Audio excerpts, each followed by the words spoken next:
Hello guys, welcome to the my channel the doctors lecture. और आज हम बात करते हैं structure of blood red blood cells की, आरबीसी के स्ट्रक्चर की बात करते हैं। तो उससे पहले स्ट्रक्चर से पहले मैं ये देखूंगा कि आखिर इस सेल्स के अंदर क्या क्या चीज़ होती है। इस सेल्स के अंदर क्या न्यूक्लियस होता है? नहीं होता है।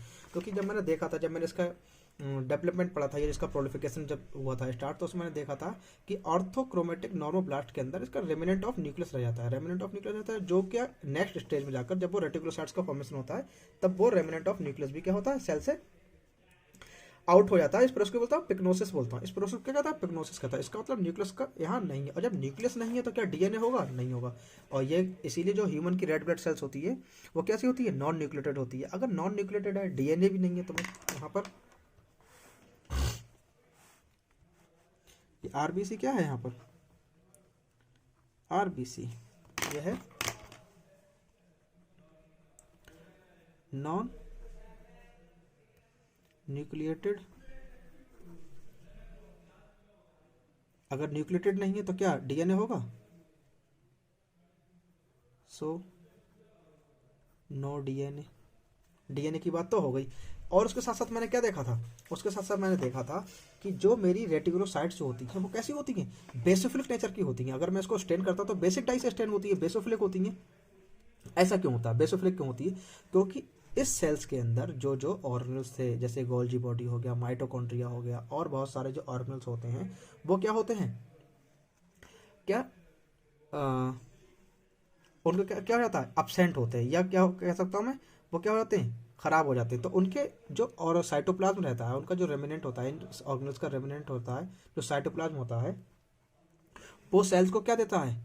एक ब्लू कलर देता है। ब्लू कलर देता है, इसीलिए ये कैसी होती है? बेसोफिलिक होती है। तो इसका मतलब ये है कि जो भी ऑर्गेनल्स इस सेल्स के अंदर थे वो सारे सारे क्या हो गए? डिस्ट्रॉय हो गए, खत्म हो गए। अब इस सेल्स के अंदर ना ही माइटोकॉन्ड्रिया है, ना ही गोल्जी बॉडी है। तो यहाँ पर क्या है? No mitochondria.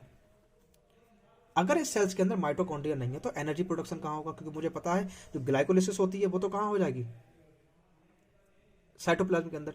लेकिन साइटोप्लाज्म से ग्लाइकोलिसिस के बाद में जो मेरा प्रोडक्ट बनता है, जो प्रोडक्ट बनता है उस प्रोडक्ट को कहाँ जाना होता है? माइटोकॉन्ड्रिया के अंदर। किसके लिए? एरोबिक रेस्पिरेशन के लिए।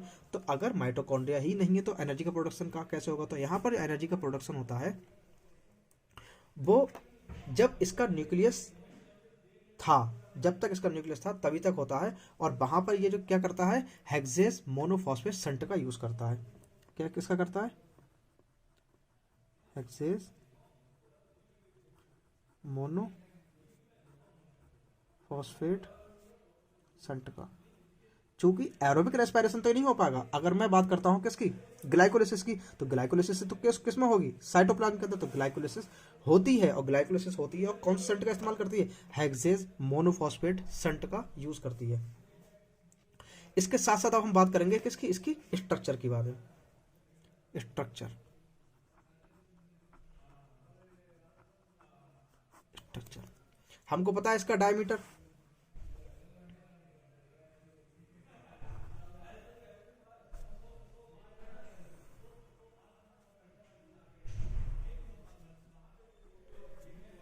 क्या हो गई? ये हो गई मेरी आरबीसी। तो इसका जो डायमीटर होता है, इसका जो डायमीटर होता है ये होता है 7 माइक्रोमीटर का। ये 7 माइक्रोन का। और इसकी ये जो डेप्थ ये जो होती है, ये होती है अराउंड 2.5 माइक्रोमीटर। और ये जो होती है, ये डिस्टेंस ये जो होती है 1 माइक्रोमीटर। ये माइक्रो। ये तो बात हुई इसके डायमेंशंस की।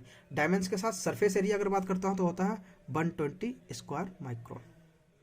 अगर मैं इसकी सरफेस एरिया की बात करता हूँ, सरफेस एरिया, तो ये होता है अराउंड 120 स्क्वायर। चूंकि एरिया है तो किस में होगा? स्क्वायर में। ये बात हुई किसकी? स्ट्रक्चर की। और खाली डायमेंशंस की बात हुई है। डायमेंशंस के साथ साथ अब मैं इसकी बात करता हूँ, इसकी जो मेम्ब्रेन होती है, मेम्ब्रेन किस तरीके से होती है। तो अगर मैं मेम्ब्रेन का डायग्राम बनाता हूँ तो मेम्ब्रेन के डायग्राम में मुझे इसका जो मेम्ब्रेन होती है, अगर मैं कुछ इस तरीके से इसकी मेम्ब्रेन को देखना चाहता हूँ,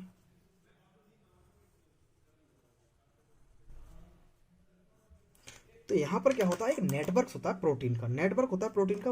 क्या करते हैं, यहाँ पर कुछ प्रोटीन्स होती हैं, यहाँ पर क्या होती हैं, कुछ प्रोटीन्स होती हैं जो क्या करती हैं, इस आरबीसी के मेम्ब्रेन को क्या करती हैं, हेल्ड कर रखती हैं, एक तरीके से शेप देने की कोशिश करती है, एक शेप देने की कोशिश करती है। और ये प्रोटीन्स क्या होती हैं, इनके साथ साथ ये तो होती हैं कौन सी, इंटीग्रल प्रोटीन। और मुझको पता है मेम्ब्रेन के अंदर दो तरीके की प्रोटीन पाई जाती हैं, एक तो होती है इंटीग्रल प्रोटीन और एक होती है पेरिफेरल प्रोटीन। अगर मैं पेरिफेरल प्रोटीन्स की बात करता हूँ तो पेरिफेरल प्रोटीन जो होती हैं वो कुछ इस तरीके से होती हैं, peripheral protein, peripheral protein, peripheral protein, peripheral protein होती है। अगर मैं इसका पेरिफेरल प्रोटीन का डायग्राम देखूंगा तो कुछ इस तरीके से होती है, ये नेटवर्क्स होता है, इस तरीके का नेटवर्क होता है। इन दोनों प्रोटीन्स को जोड़ने के लिए भी कुछ प्रोटीन्स होती है, इंटरमीडिएट प्रोटीन्स, ये डिफरेंट टाइप्स की प्रोटीन्स होती हैं, ये प्रोटीन्स होती हैं। तो यहाँ पर मुझे क्या मिल गई, एक तो होती है इंटीग्रल प्रोटीन और एक होती है कौन सी, पेरिफेरल प्रोटीन। ये जो प्रोटीन्स होती हैं क्या होती हैं, मेम्ब्रेन से ही अटैच होती हैं और इनका जो मेन काम जो होता है, पर्पस होता है, वो एक मेम्ब्रेन को शेप देना होता है और मेम्ब्रेन को फ्लेक्सिबल बनाना होता है, ताकि जब भी किसी कैपिलरी से जब ये मूव करती हैं, ये फ्लो करती हैं किसी कैपिलरीज के अंदर, तो अपने साइज के अकॉर्डिंग, साइज ऑफ कैपिलरीज के अकॉर्डिंग क्या करते हैं, अपने आप को मेंटेन कर सके, उस कैपिलरी से क्या कर सके, फ्लो कर सके। तो इनका क्या होता है, मेन काम होता है। तो ये कौन कौन सी प्रोटीन्स होती हैं, तो ये जो नेटवर्क प्रोटीन होती है जिसको बोलते हैं पेरिफेरल प्रोटीन का नेटवर्क होता है, ये होती हैं स्पेक्टेंस। ये कैसी होती हैं, स्पेक्टेंस, ये होती हैं स्पेक्टेंस। और जो इंटरमीडिएट जो इंटीग्रल प्रोटीन होती हैं, ये कई तरीके की प्रोटीन्स होती हैं। और जो मैं यहाँ पर बता रहा हूँ, ये मेनली जो प्रोटीन्स है वो बता रहा हूँ, यहाँ डिफरेंट टाइप्स ऑफ प्रोटीन्स होती हैं। और ये जो यहाँ जो प्रोटीन होती है इसको बोलता है ग्लाइकोफोरेंस। ये क्या होती है, ग्लाइकोफोरेंस। कुछ होती है ग्लाइकोफोरेंस और कुछ होती है 4.1 बैंड प्रोटीन, 4.1 बैंड प्रोटीन। कुछ ये होती हैं, कुछ ये होती हैं। इसके साथ साथ ये होती है एक प्रोटीन, इसको हम बोलते हैं एनकायरिन, इसको बोलते हैं एनकायरिन। ये एनकायरिन प्रोटीन होती है ये। तो ये कौन सी प्रोटीन्स हो गई, ये प्रोटीन्स करती क्या है, इस मेम्ब्रेन को करती है, हेल्ड करती हैं। अगर ये इस प्रोटीन को हेल्ड ना करें तो इसका इस मेम्ब्रेन को हेल्ड ना करें तो इस मेम्ब्रेन का जो शेप होगा वो कैसा होता है, सर्कुलर या स्फेरिकल। समटाइम्स होता क्या है, इन प्रोटीन्स के अंदर ये जो प्रोटीन्स है ये किससे मिलकर बनी होंगी, किसी ना किसी जीन से। तो अगर किसी वजह से इनका जीन जो हो जाते हैं वो हो जाते हैं म्यूटेंट। अगर मैं बात करता हूँ इस जीन ऑफ स्पेक्टिन एनकायरिन। और यहाँ पर एक दो तरीके के और प्रोटीन्स होती हैं, जैसे हम बोलते हैं एक्टिन प्रोटीन्स भी होती है। ये क्या होती है, साइटोस्केलेटल है। ये क्या है सब, साइटोस्केलेटल। तो मैं यहाँ लिख देता हूँ इसको साइटोस्केलेटल में।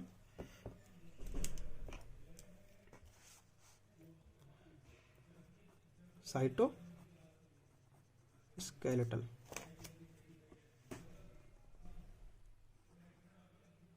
कौन कौन सी प्रोटीन हो गई, एक तो हुई एक्टिन प्रोटीन, एक कौन सी हुई स्पेक्टिन प्रोटीन, एक कौन सी हुई एनकायरिन प्रोटीन, और कुछ अमाउंट में ग्लाइकोफोरेंस होती है, कुछ अमाउंट में 4.1 बैंड प्रोटीन्स होती हैं। ये क्या होती है, कम अमाउंट में होती है। जो मेनली प्रोटीन्स है एक्टिन, स्पेक्टिन और एनकायरिन। इसके अलावा भी बहुत सारी प्रोटीन्स होती हैं जो मेनली है वो यहाँ बताई जा रही हैं। और इसके बाद अगर मैं बात करता हूँ कि अगर इफ जीन ऑफ स्पेक्टिन्स या एनकायरिन्स आर म्यूटेंट। म्यूटेंट का मतलब क्या हुआ, डिसफंक्शनल हो गया। डिसफंक्शनल हो गया, या जो अब जो प्रोटीन का फॉर्मेशन होगा, या जो डीएनए से आरएनए का फॉर्मेशन होगा वो डिफरेंट होगा, जो आरएनए से प्रोटीन फॉर्मेशन होगी वो भी डिफरेंट होगी। तो इसका मतलब ये है कि अगर कोई जीन, इसका जीन क्या होता है, म्यूटेंट हो जाता है, तो इस प्रोटीन का फॉर्मेशन नहीं होगा। अगर इस प्रोटीन का फॉर्मेशन नहीं होगा तब क्या होगा, इन प्रोटीन का काम क्या था, शेप देना। शेप कैसी देना, disc shape, bi nucleotide shape. अब बाई न्यूक्लियोटाइड शेप अगर इसकी नहीं है, ये प्रोटीन्स इसको इसकी मेम्ब्रेन को पकड़ के नहीं रखती हैं, तो अगर ये किसी कैपिलरीज से जब ये फ्लो करेगा, जैसे कि स्प्लीन के अंदर बहुत सारी क्या होती है, कैपिलरीज होती हैं, जिनके अंदर से क्या होता है, ब्लड सेल्स को निकलना होता है। और अगर ये सेल्स उस कैपिलरी से नहीं निकल पाती हैं या क्या होती हैं, कोई प्रॉब्लम्स क्रिएट होती है इनके लिए, तो वहां पर क्या होता है, इनका फैगोसाइटोसिस हो जाता है। और अगर इनका फैगोसाइटोसिस होता है तो इसको बोलता हूं मैं हीमोलिसिस। तो मेन प्रॉब्लम यही आती है, अगर ये जीन्स क्या होते हैं, डिसफंक्शन म्यूटेंट होते हैं, तो कंडीशंस होती है हीमोलिसिस की कंडीशन आती है। तो अगर ये है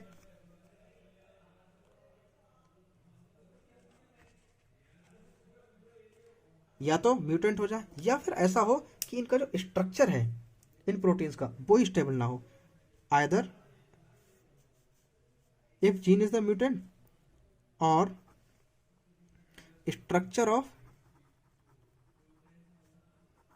this protein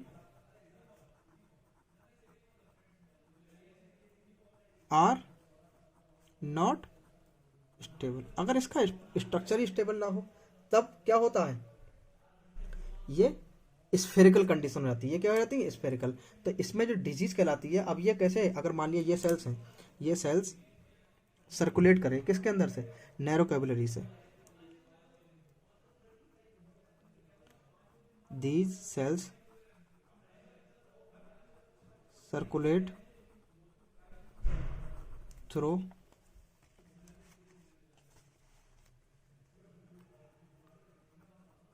narrow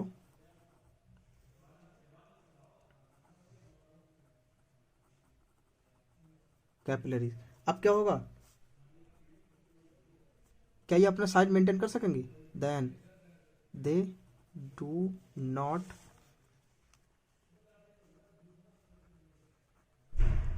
maintain their membrane and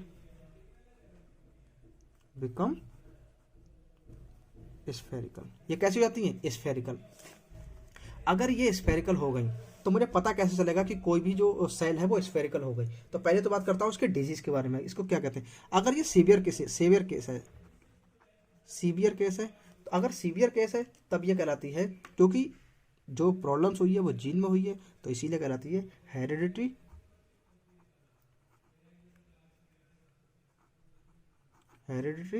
spherocytosis.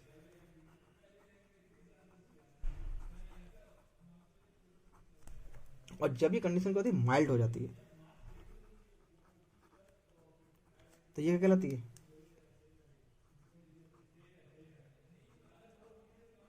एलिप्टोसाइटोसिस, hereditary एलिप्टोसाइटोसिस। तो ये दो केस हो गए, सॉरी, अगर ये माइल्ड केस है तो ये क्या रहती है, हेरिडिटरी एलिप्टोसाइटोसिस।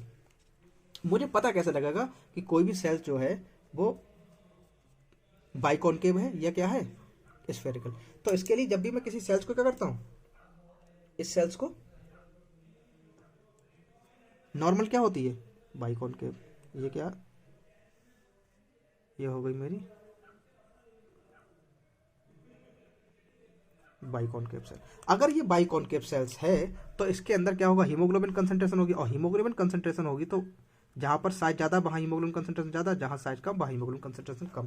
तो अगर मैं इसका साइज जब ये सेल्स क्या होती है नॉर्मल, तब इसके अंदर सेंटर जो पेरीफेरी में क्या होगा, हीमोग्लोबिन वो कंसंट्रेशन होगी ज़्यादा, और सेंटर में उसकी कंसंट्रेशन होगी कम। और सेंटर में जब कंसंट्रेशन कम होगी तो ये क्या कलर देगी, पेल कलर, और जो पेरीफेरी में क्या देगी, पिंक कलर।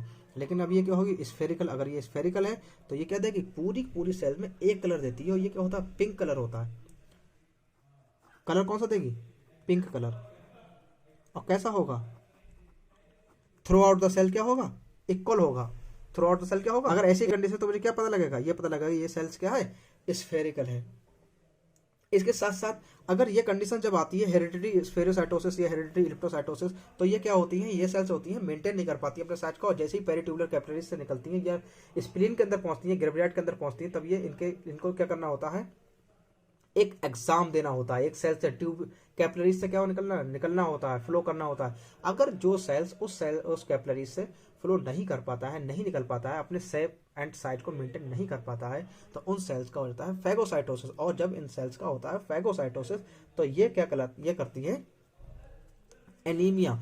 चूंकि एनीमिया है, इसके अंदर क्या है, हीमोलिसिस हो रहा है, तो इसको कहते हैं हीमोलिटिक एनीमिया। तो ये केस क्या शो करता है, ये केस शो करता है हीमोलिटिक एनीमिया, हीमोलिटिक एनीमिया। क्योंकि मैंने अब क्या क्या पढ़ा, मैंने अभी देखा था आरबीसी के बारे में, नॉन न्यूक्लिएटेड है तो डीएनए नहीं होगा, माइटोकॉन्ड्रिया नहीं है तो क्या होगा, सिर्फ ग्लाइकोलिसिस ऑपरेट होगी। ग्लाइकोलिसिस के अलावा जो भी ऑक्सीजनेटिक जो भी एक्टिविटीज हैं जो वो एक्टिवेट नहीं होंगी। उसके साथ साथ स्ट्रक्चर की अगर बात करते हैं तो स्ट्रक्चर में कौन कौन सी मेनली प्रोटीन्स होती हैं, साइटोस्केलेटल कौन कौन से होते हैं, साइटोस्केलेटल में एक्टिन प्रोटीन, स्पेक्टिन प्रोटीन और एनकारिन प्रोटीन।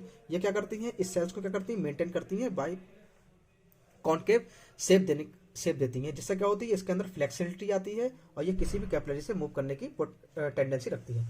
अगर किसी वजह से ये प्रोटीन्स स्टेबल ना रहें या जीन जो इन प्रोटीन्स को बनाता है वही म्यूटेंट हो जाए, अगर मान लिया जीन का हो गया म्यूटेशन, तो जीन के म्यूटेशन से क्या होगा, आरएनए नहीं म्यूटेट होगा, और आरएनए की वजह से जो प्रोटीन होगी वो क्या होगी, डिफरेंट होगी। तो प्रोटीन डिफरेंट होने का मतलब क्या है, कि ये काम कर पाएगी, इस तरह नहीं करेगी।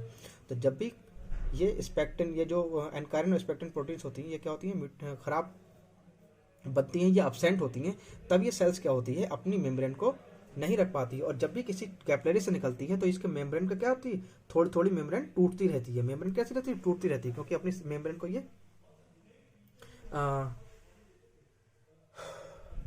फ्लेक्स नहीं कर पाती, फ्लेक्शन नहीं हो पाता इन मेम्ब्रेन का। और ये कैसे बनती रहती है, स्फेरिकल बन जाती है। और जब ये स्फेरिकल बनती है तो इसमें दो तरीके की कंडीशंस आती हैं, एक सीवियर कंडीशन आती है, उसको बोलते हैं हेरिडिटी स्फीरोसाइटोसिस, एक होती है माइल्ड कंडीशन, वो क्या होती है, hereditary elliptocytosis. Thank you. If you like this video, please like, subscribe and share. Thank you.